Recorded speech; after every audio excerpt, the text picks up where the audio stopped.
Long Beach CPA Blake Christian helps to ensure that CFOs, CPAs, tax directors and Los Angeles region business owners stay informed of the latest critical tax credit changes for corporations. Blake talks to us today on year-end tax planning in the light of 2010 tax changes and the likely impact of recent political developments. Blake, nice to see you again. Very good seeing you, Mike. The midterm elections are expected to change the Democratic control of the House of Representatives. How do you expect this to change the 2010 year-end tax planning? With the Republicans taking control of the House, which is likely, you will very likely see Congress push for an extension of the Bush tax cuts, which will be favorable, but we're not going to know that until 2011. So that makes tax planning for 2010 a little more complicated. But in general, we're having our clients accelerate income into 2010 because the tax rates are at least guaranteed to be lower. It's highly unlikely that they'll drop in 2011. They may stay the same, they may go up, but in all likelihood, they'll be higher. So we're having them accelerate income, especially if they're in an alternative minimum tax position. And by doing that, you're picking up income at a 28% rate if they're in alternative minimum tax, which a lot of high net worth clients are.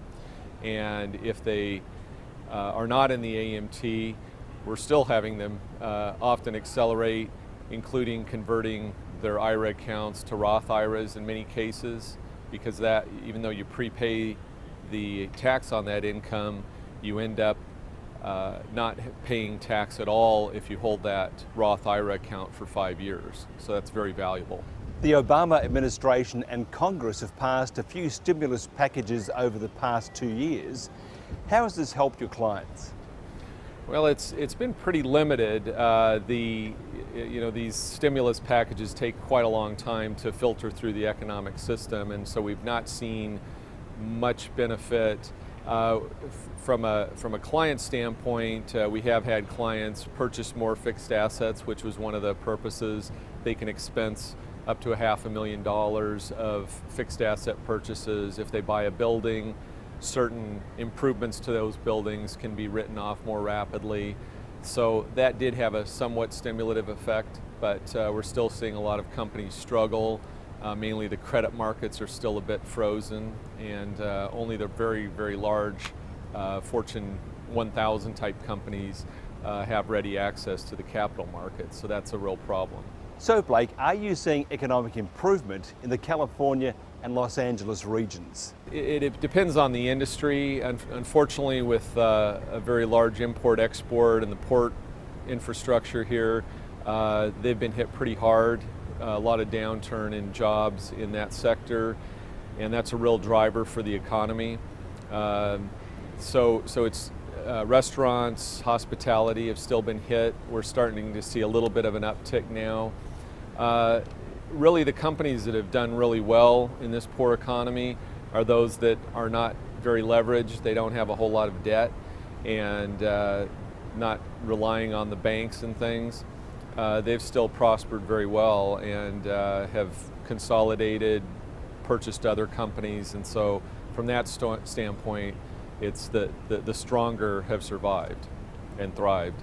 Blake, do you anticipate favourable changes after the election? We're hoping so, and a lot of that on the national basis, we're again seeing change in the at least the House, some momentum in the Senate.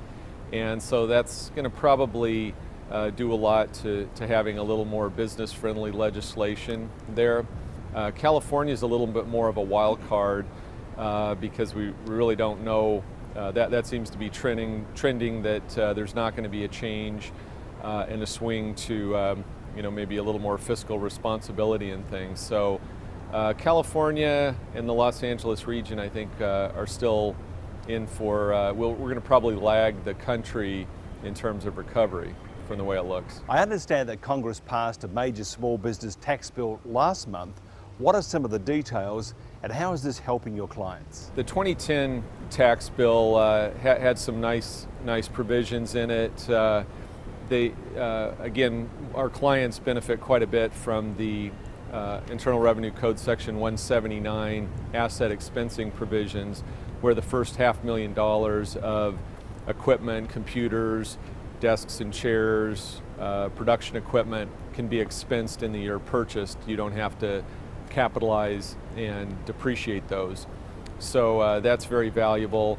On top of that, the research and development credit, which is pretty powerful for both federal and state, they have allowed you now to take that credit against alternative minimum tax beginning in 2011. So that's going to be very good. Some of the other stimulus packages in the past also extended to 5 years the carryback of current year losses, and so a lot of our clients are benefiting from that to be able to get refunds for taxes that they paid in the past. The other extremely beneficial provision in the 2010 Tax Act is buried in Internal Revenue Code Section 1202, and if you establish a company between September 27th and the end of the year, and it's structured as a C corporation and you meet some other criteria, you can sell that company after 5 years and pay zero capital gain tax on that company.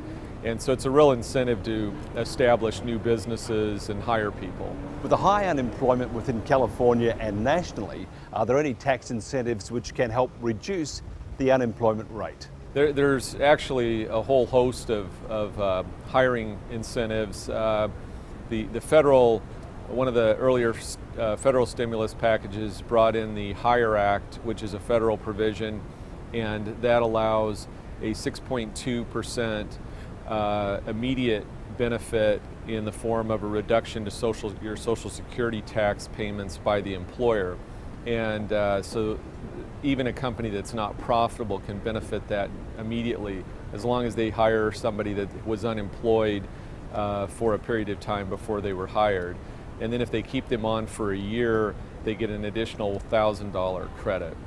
And then on a national basis, particularly in California, we have enterprise zone programs, 42 other states have them, and here you can get credits from, in California, up to almost $13,000 for hiring somebody that was either unemployed, military veteran, etc., or lives in a depressed area.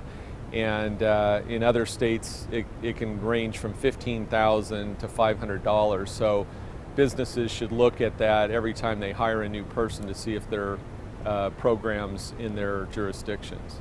Blake, thank you very much. Thank you, Mike.